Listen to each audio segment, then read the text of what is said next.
The royal family, an institution shaped by centuries of British history. From state occasions to grand weddings, every aspect of their lives is governed by traditions. For the nation, they provide spectacular moments. Everything the royals do has symbolism, has significance. We take a look through the royal rule book from the very beginning.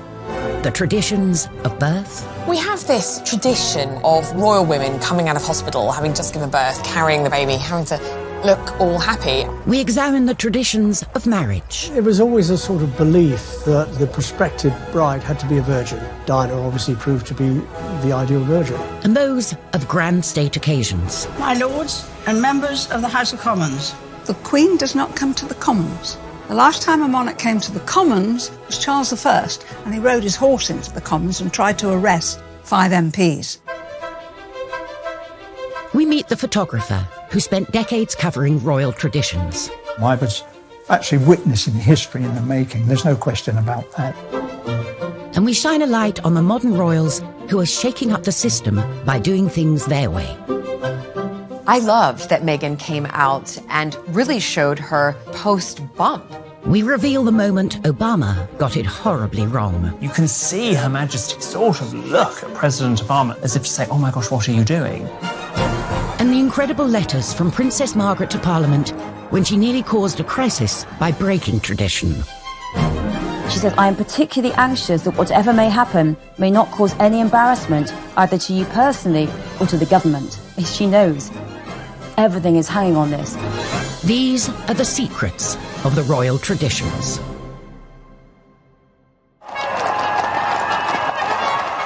Royal traditions take centre stage in our nation. Grand ceremonies with thousands of years of history form the very fabric of our society. These royal occasions, rich in pomp and ceremony, set us apart from the rest of the world. The Queen sees tradition, sees ceremony as absolutely vital to maintaining the strength of the monarchy. That, to me, is what makes the royal family the royal family. It is the kind of protocols and traditions that they've had for centuries. When it comes to traditions, royal marriage is steeped in them. But as a result, monarchs can't always marry who they want. Prince Charles met Camilla when he was young and single. He was introduced to her through her flatmate. Camilla had been dating Andrew Parker Bowles, and then they split up in 1971. She then met Prince Charles. Apparently, she said, my great-grandmother was the mistress of your great-great-grandfather, so I think we have something in common. Romance blossomed. But as a royal, love wasn't the only consideration Charles had to have in mind. There was still that tradition that whomever he married, who would be the next Queen of England, had to be a member of the nobility and had to be whiter than white. There was a sort of general belief that the heir to the throne should marry a virgin. The pressure for Prince Charles, and really everybody else before him, was huge. You know, there are all these, ticking of the boxes. Charles's cousin and godmother, Patricia Mountbatten, said Charles never actually asked the Queen for formal permission to marry Camilla, but if he had, I don't think it would have been allowed. Charles, no longer the young bachelor, was under growing pressure to find the perfect bride. Enter the blue-blooded teenager, Lady Diana Spencer. She was young, she was from a good background, and it was insinuated that she hadn't had a lot of relationships before. There was pressure on him to get engaged and to get married, because at 33, he really had to produce an heir. He'd only met Diana 12 times before they got engaged, so was it really about love, or was he looking to fulfil his role as prince? Prince Philip did write him a couple of notes saying, you've got to make up your mind, yes or no. You can't keep this girl hanging around. At 3 o'clock, Prince Charles and Lady Diana appeared for the first time in public. With the words of his father ringing in his ears, Charles bowed to tradition and quickly moved to close the deal. And I'm amazed that she's been brave enough to take me on. And I suppose in love. Of course. Whatever in love means. particularly now, through the eyes of the 21st century, we watch that interview and just cringe, because he either didn't love her or he didn't know how to tell her he loved her.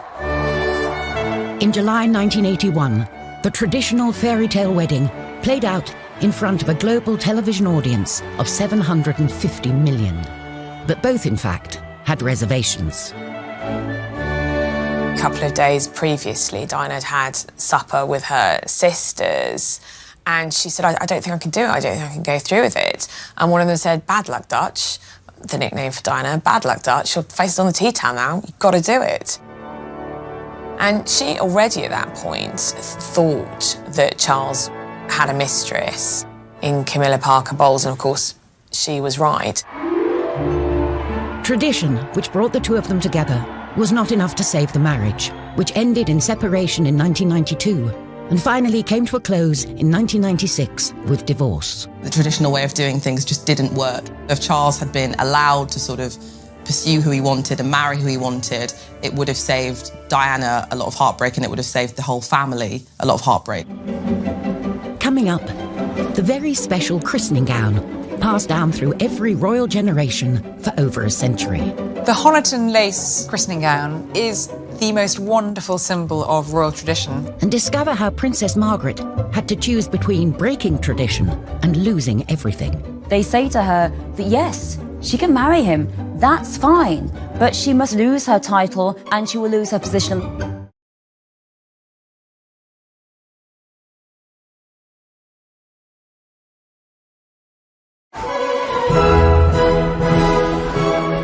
Royal traditions. They don't just make for grand occasions full of pomp and ceremony. For the Queen, they're an important reminder of the link between God and the monarchy. The Queen is head of the Church of England. She's Supreme Governor of the Church of England. She believes in her role, and believes in her role as being one for life. And for any royal, these traditions start from the minute you're born. The proud and now rested father was the first to arrive this morning. One wing of a hospital in West London has become synonymous with royal traditions when it comes to births. Prince George was born at the Lindo Wing, where his father was born and his uncle was born, and so many other royal babies have been born. Kent Gavin covered every Lindo Wing photo call for over 35 years, starting with Prince William. Well, we went down there, anything up to, I think it was about 2 weeks prior, because we weren't exactly sure of the date. Police had to put barriers up, and the roads were sealed off, and we used to chain our step ladders so that they could not be moved. And you wrote your name bit on felt, Kent Gavin, Daily Mirror, or whatever it was. Less than 2 days after arriving here, Prince, Princess and baby Prince emerged to the cheers of the crowd. It was over in minutes, you know, everybody shouting and screaming, but of course it was front page pictures. Kate and William carried on the tradition of the photo call on the steps of the Lindo Wing, whilst paying tribute to the past. We saw some lovely symbols that harked back to Charles and Diana. When Prince Louis was born, she wore that red dress, and quite similar to what Diana chose, coming out with Prince Harry. So there are nods to what has gone before, tradition-wise. The Duchess looked somewhat tired, but very happy, in a beautiful red dress and high heels. I mean, we have this tradition now of women, royal women, coming out of hospital, having just given birth, carrying the baby, having to look all happy. Because, of course, previous to this, women had home births. The Queen had all of her 4 children at home, so you wouldn't actually have seen a royal woman, a royal mother, for some time in public. Newcomer to the family, Meghan, decided this was a custom she would sidestep. Meghan didn't want it at all. I mean, she's changed the rule book totally. I don't know whether she went and did it because just changing tradition. She didn't want to have that frenzy. Like Meghan, Julie Montagu married into the British aristocracy, and she doesn't see the appeal either.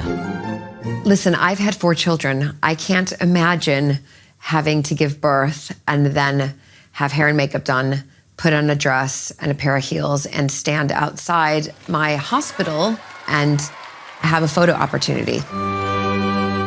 The Sussexes chose a much calmer photo call, with just one photographer in the comfort of Windsor Castle, with a more natural feel. I loved that Meghan came out and really showed her, her post-bump. Your stomach does not go right back in 2 days later. It takes a lot of time. So I think for women all around, it was a breath of fresh air to see her come out and look like that.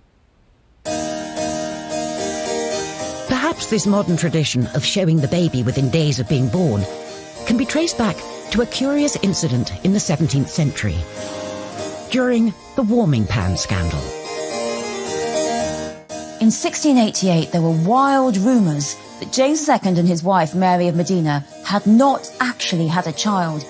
James II was hated because most of the country was Protestant and he was Catholic.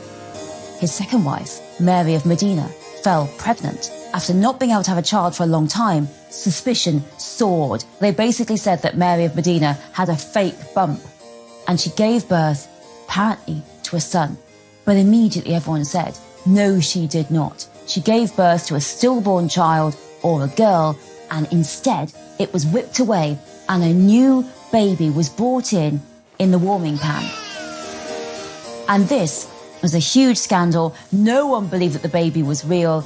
And as a consequence, James was pushed off his throne, and in came the tradition that every royal birth after that had to be witnessed by a senior member of the government to assent that the baby was truly royal.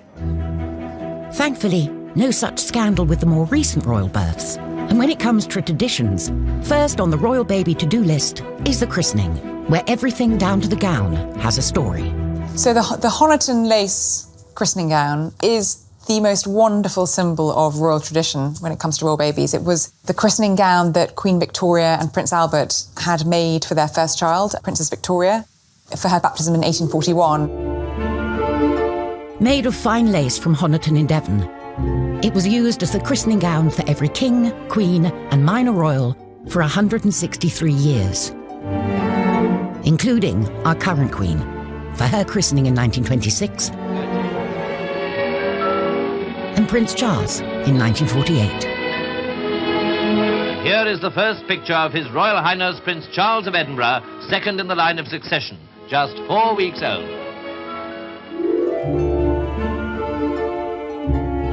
Over 30 years later, he carried on the tradition with his own son. Granny was christened in this. Great-granny. And I was. Look, I was christened in this. Looks remarkably well despite it.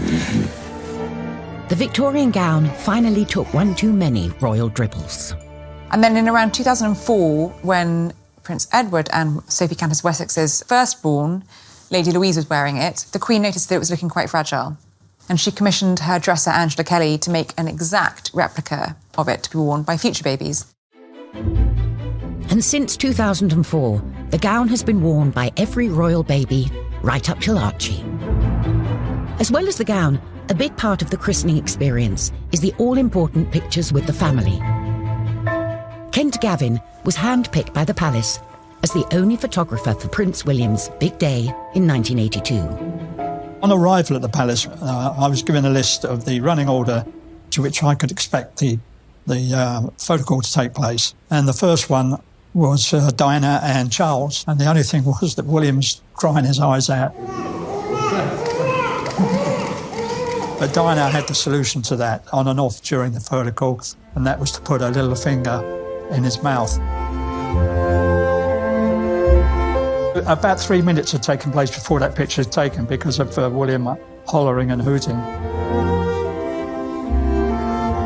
But then, as it was like military clockwork, the Queen came out, Philip, Queen Mother, just sat down perfectly posed. It had all been organised and rehearsed for us.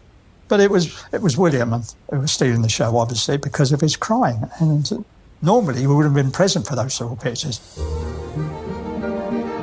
This particular picture was the one that most of us ran on the front page. Many years later, William requested a copy of that picture, to which I sent him, and he sent me a very nice letter in reply. That was the last picture on the actual running order. And I walked across to the Queen. I said, "Excuse me, ma'am, But there is one very important picture missing, and that is the Queen Mother, the oldest and the youngest.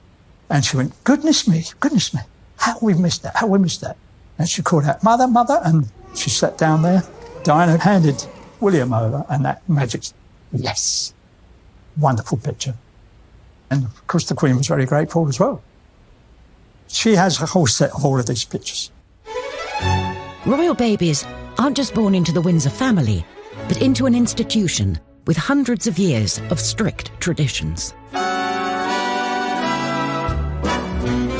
In the 1950s, a princess hell-bent on breaking with tradition rocked the establishment when she fell in love with the wrong man.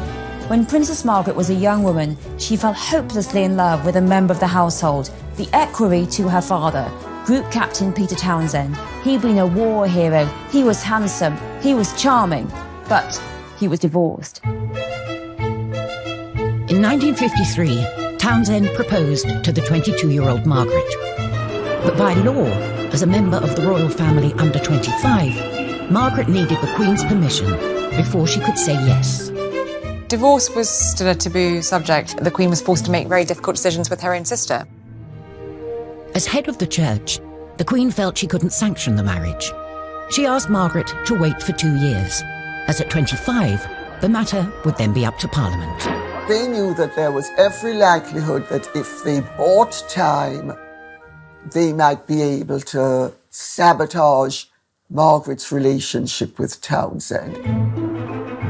But 2 years later, the tradition-breaking couple are still together, and the relationship becomes a constitutional issue. Kate Williams is at the National Archives with files relating to the case, which remain top secret for 50 years. Princess Margaret's 25th birthday really begins this panic and this crisis in government. This letter is amazing. It's written by Margaret on August the 15th from Balmoral, about a week before she turns 25. She's writing to the Prime Minister and she says, I'm going to tell you of any personal plans for the next few months. She says, I am particularly anxious that whatever may happen may not cause any embarrassment either to you personally or to the government. She knows everything is hanging on this. My birthday on August the 21st, it will encourage every sort of speculation about the possibility of my marrying Group Captain Peter Townsend. She says, I'm not going to see him over my birthday, but in October, I shall go to London. It is only by seeing him in this way that I feel I can properly decide whether I can marry him or not. The Queen knows I'm writing to you, but no one else does. This is a secret letter from Princess Margaret to the Prime Minister saying, this is what's going to happen. With the threat of this possible marriage very real, the government sprung into action. This letter is from the Cabinet Secretary, Norman Brooke, and it's written the day after her birthday, and it is advising the Prime Minister on what to do next. And he's saying, I am quite clear that this is not a matter for the Prime Minister alone, and crucially, it's not just the British government, it has to be the other Commonwealth governments. They all have to be consulted, and they all have to agree. With the seemingly impossible task of gaining Commonwealth consensus, the government set harsh conditions for Margaret. They say to her that yes, she can marry him, that's fine, but she must lose her title and she will lose her position on the civil list. So with absolutely no money or no status whatsoever, she really will be completely excluded. For Margaret, just 25, the cost of what she would lose by breaking with tradition was just too much. I would like it to be known that I have decided not to marry Group Captain Peter Townsend. For a princess, love is not straightforward in the 1950s. It becomes about politics, about religion, and about society itself. These days, divorce is no longer a reason for royals not to marry for love, as Meghan and Harry showed in 2017. Royal weddings, however, are still full of traditions, and the Victorians are responsible for a fair few. Queen Victoria chose to wear a white wedding dress, a tradition that has passed down through the generations. Up until then, royals and indeed commoners generally tended to wear coloured dressings. And the couple chose to have a wedding cake which had a topper on it with figurines of the bride and groom. There's a traditional role for the bouquet too. Their eldest daughter set another tradition when she picked some myrtle from Osborne House for her wedding bouquet. And again, it's something we've seen with both William and Kate and Harry and Meghan. The Queen Mother started her own tradition when she put her wedding bouquet on the grave of the unknown soldier in Westminster Abbey. Obviously, she lost her brother in World War I, so she was probably thinking of him. Traditionally, the royals marry in abbeys and cathedrals, like St. Paul's or Westminster. Charles and Camilla were forced to choose a more humble venue. Both Charles and Camilla wanted to have a civil service at Windsor Castle, but they were slightly dismayed to find out that if they had been granted a wedding licence by the local council, that meant anyone could get married, apply and get married at Windsor Castle for the next year. So they scrapped that. And it did mean that we had the heir to the throne getting married in the local registry office in Windsor with, before him, Mr. and Mrs. Smith, and after him, Joe Bloggs and Kathleen from down the road. There's one tradition the nation and the world looks forward to at any royal wedding. The wedding kiss, of course, is iconic nowadays. So many people will be surprised to know that, in fact, there have only been 3 royal couples who've kissed on the balcony at Buckingham Palace. There was Princess Diana and Prince Charles. They were the ones that really started that tradition. By the time Fergie and Andrew got married, of course, the crowd were waiting for the kiss. And they played up to the crowd and put their hands to their ears. And then the kiss carried on. Coming up, how the Queen's traditional meetings with her prime ministers were not always ones she enjoyed. Famously, she liked John Major. She didn't care for Margaret Thatcher. How the traditional method of royal execution went horribly wrong. So her head falls out of his grasp, drops onto the floor, rolls along. I mean, it's just horrific.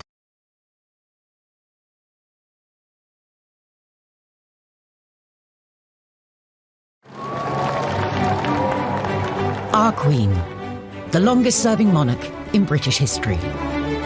For 67 years, she's been front and centre at every ceremonial event, from trooping the colour to state opening of Parliament.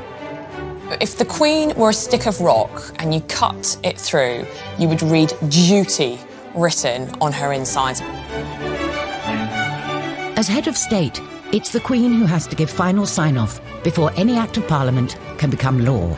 And every year since 1952, she's travelled to Westminster to read out the legislation of her government, missing the event just twice, when she was pregnant with Prince Andrew and then Edward. State opening of Parliament, it's absolutely full of tradition, but each of the traditions means something. So, for example, the Queen does not come to the Commons. The Queen is not allowed in the Commons. She's only allowed in the House of Lords. The Commons is for the Commons. It's for the elected parliamentarians, and the Lords is for the appointed parliamentarians. My lord, pray be seated. Black Rod the messenger walks down to the Commons, and the doors are shut in his face. And he bangs 3 times on the doors. The Commons are summoned. MPs file into the Lords to hear the Queen give a speech outlining the agenda for the coming Parliament. Except for one MP, that is. Well, one of the traditions is that an MP is held hostage at Buckingham Palace. In order to make sure that the Queen gets back, one of the members of Parliament is taken hostage the night before and is not returned to Parliament until Her Majesty is safely away from there. Probably usually an MP that the government don't like anyway. While the words are read out by the Queen, they're written by the government. My lords and members of the House of Commons. When you're in government, the night before the state opening, you are invited to a buffet supper at number 10. And then the speech is read out so that you know what's in it. There are no surprises. My government will legislate in the interests of everyone in our country. Like all traditions, the ceremonies acted out in Parliament are a reminder of an uneasy past between the monarchy and government. You go back to the 1640s during the time of the Civil War and Charles I's interference with Parliament. He interfered all the time, and Parliament didn't like being interfered with, which is why they chopped his head off. Historically, the axe was the traditional method to get rid of a king or queen. And 60 years before Charles I, his grandmother, Mary Queen of Scots, had one of the most grisly executions of all. You'd think, as a royal, that if you had to be executed, it would be done in a very official and perfect way, but not for Mary Queen of Scots. Mary was executed for treason in 1587. She was given this axe man, and he was so clumsy. First go, he just bashes the back of her head, and she's heard to groan. The second go, the head's still attached. Finally, at the third go, he gets the head off. He holds up the head to shout, "God save the Queen," by the hair. But Mary was wearing a wig, so her head falls out of his grasp, drops onto the floor, rolls along. I mean, it's just horrific. The spectators in this public execution are shocked and horrified. What a dreadful, horrible public execution for this woman who had been known as one of the most beautiful queens in the world. Thankfully, the monarchy is on a more stable footing these days. And as head of state, the Queen carries out her duty by regularly checking in with her Prime Minister. The Queen traditionally meets with the Prime Minister weekly for an audience, tends to be on a Wednesday. They meet for between half an hour and an hour. The idea is that the monarch is briefed on what's happened in Cabinet from the Prime Minister's viewpoint. The Queen's had a business-like relationship with her Prime Ministers, but there's some that she's liked more than others. She was very fond of Harold Wilson.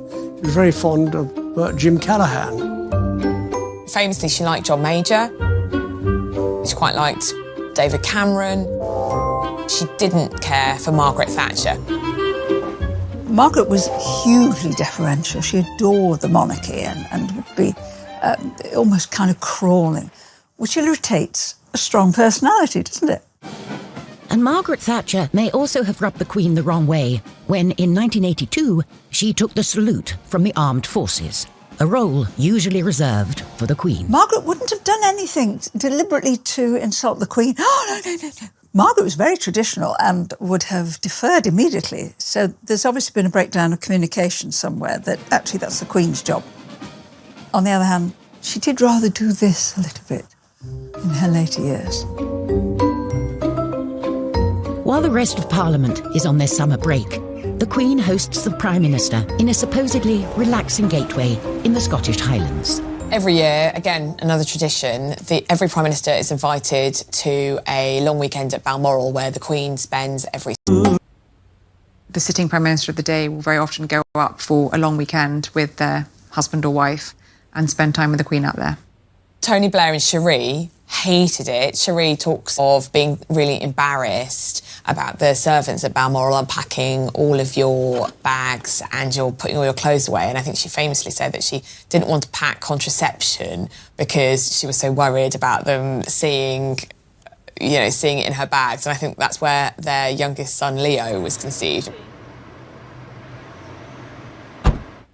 You know, there's a wonderful story about Tony Blair, the first time he was really talking to Prince Charles as he was Prime Minister. And I was saying, what do you want us to call you? And Charles just looked down his nose at him and said, "You call me Sir." From garden parties to public engagements, between them, the royals meet thousands of subjects every year. Protocol helps ease the encounters and avoid awkward moments for either side. Etiquette and protocol is important for the royal family because it tells people what to do. With the Queen, you would say Your Majesty, followed by Ma'am, and yes, it's ma'am as in ham, not ma'am as in farm. And with any other member of the royal family, it would be Your Royal Highness, followed by Sir or Ma'am. If you're a British subject lucky enough to meet the Queen, you're expected to bow if you're a man and curtsy if you're a woman.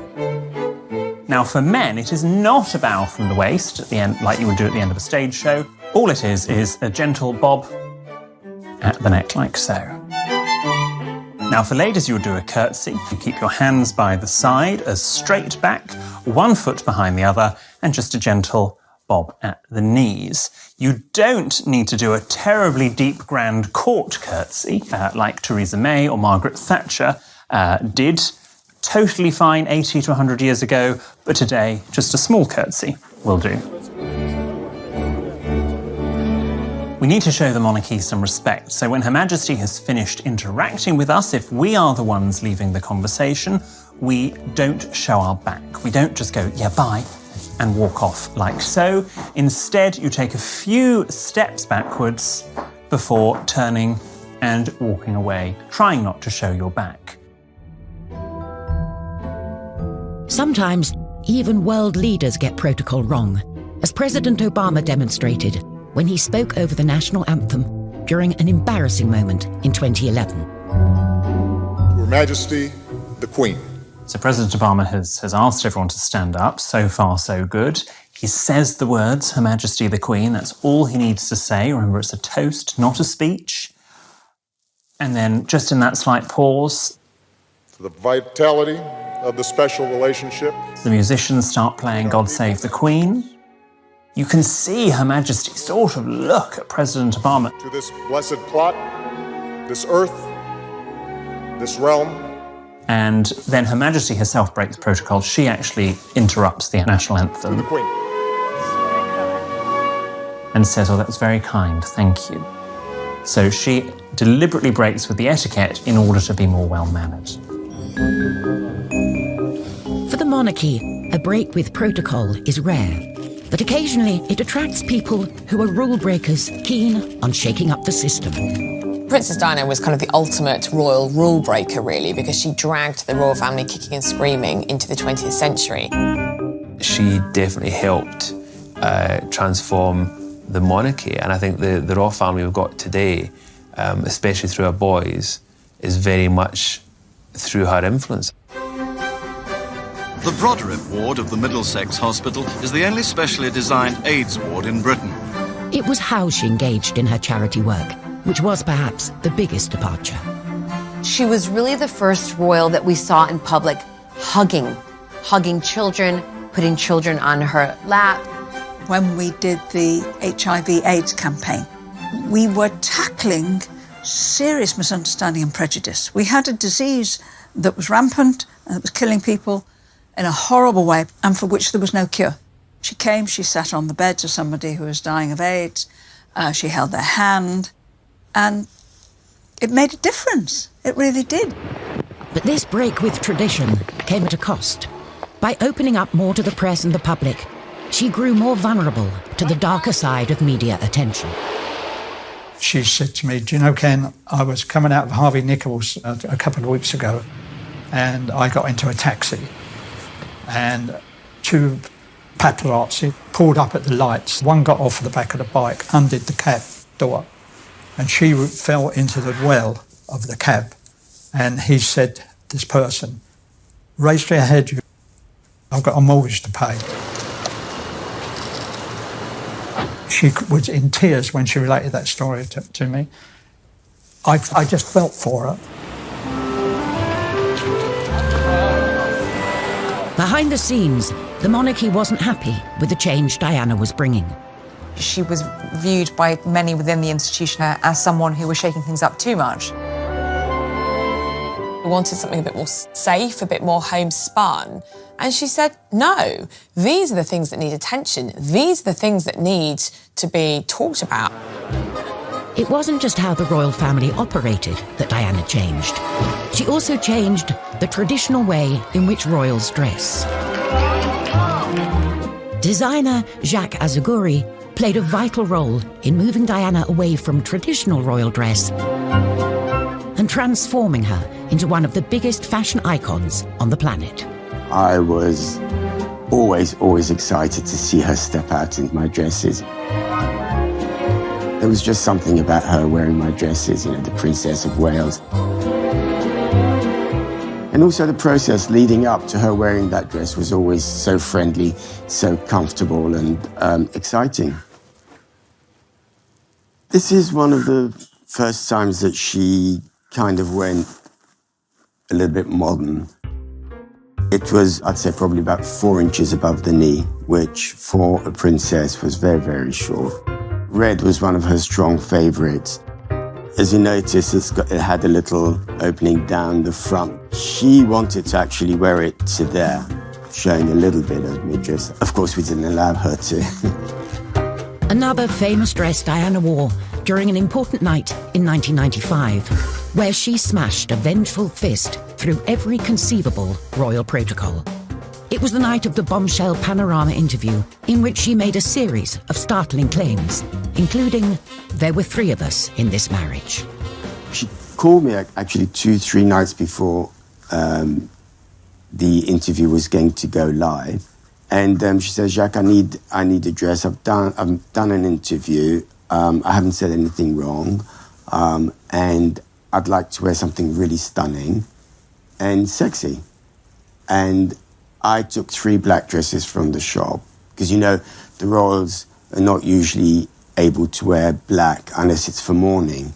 But of course now she could wear any colour she wanted. We unzipped them out of the bag and straight away she said, "That one."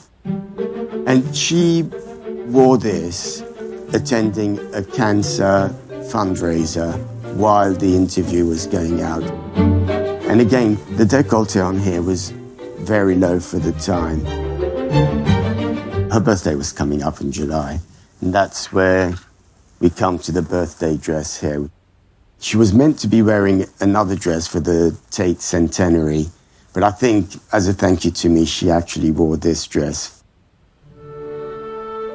This was Diana on her 36th birthday. It was really a time of her breaking away from her past, really, the traditions, the royal protocol, and moving on with life as she really wanted to live it. And sadly, that was the last time she was seen in public with, you know, a full evening gown. Dear Jacques, I was quite overcome on opening the parcel. I'm absolutely thrilled to have been given such a beautiful dress for my birthday.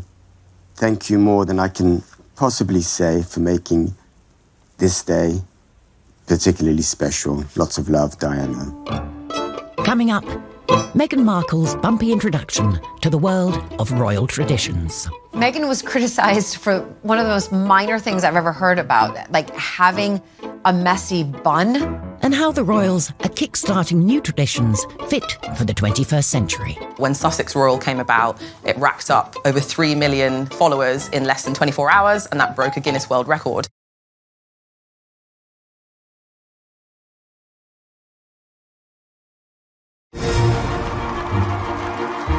The British monarchy. For over half a century, through change and challenge, they've kept alive traditions celebrating our collective past. The Queen has been the absolute constant. She's lived through the swinging 60s, the miners' strike, the social media age, and she's still here. Now it's up to a new generation to bring the monarchy forward.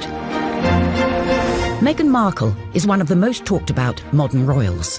Since her introduction to the royal family in 2016, the headlines have been full of stories of her breaking traditions. Listen, Meghan comes from California, you know, sort of really the land of the free. And then all of a sudden having to move over to this country, marry into the royal family. There's a lot of rules and really regulations that she has to follow. It must be a real shock for Meghan, because she was this independent Hollywood actress doing what she wanted, essentially.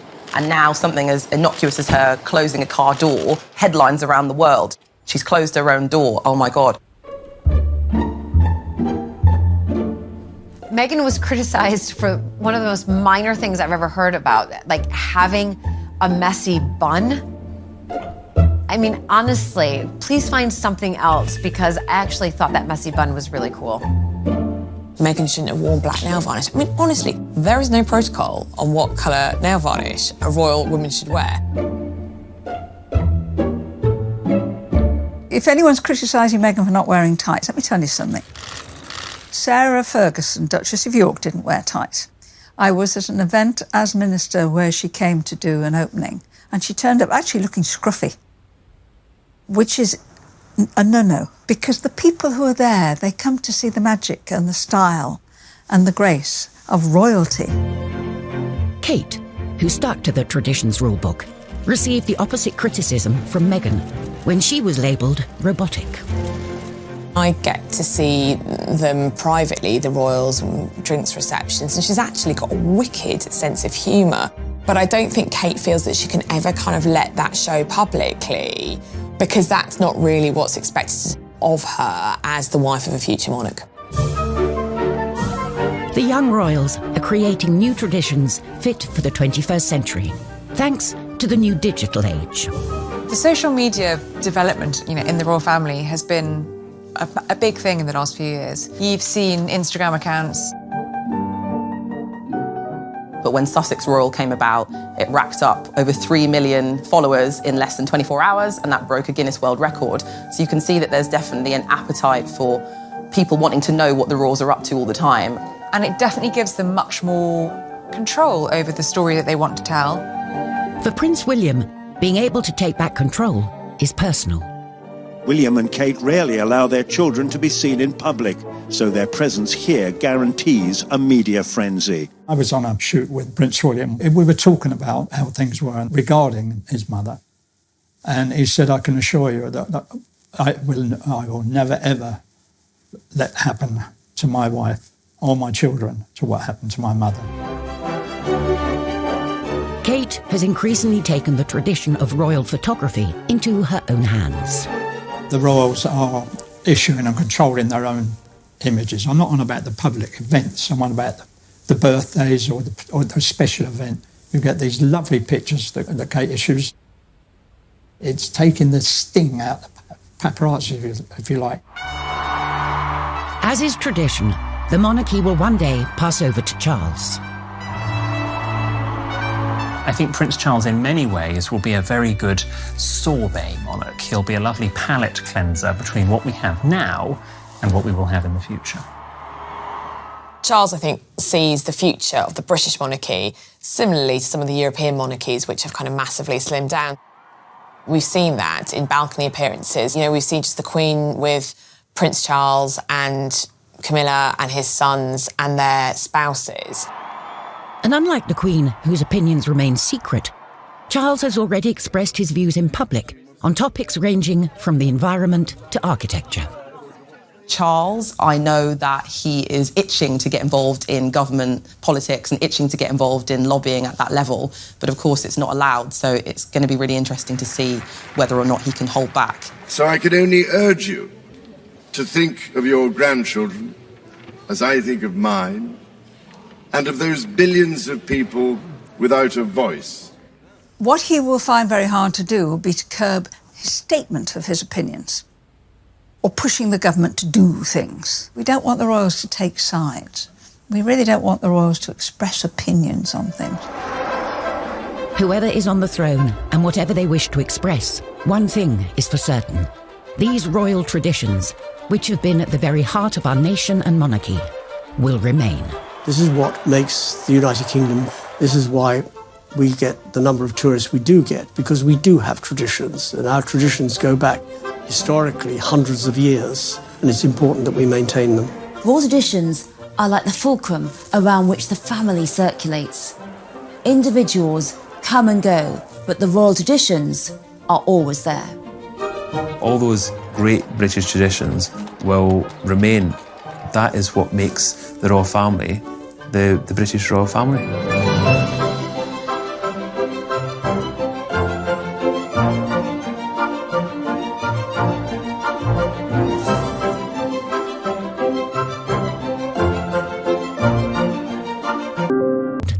But as a royal, love wasn't the only consideration Charles had to have in mind.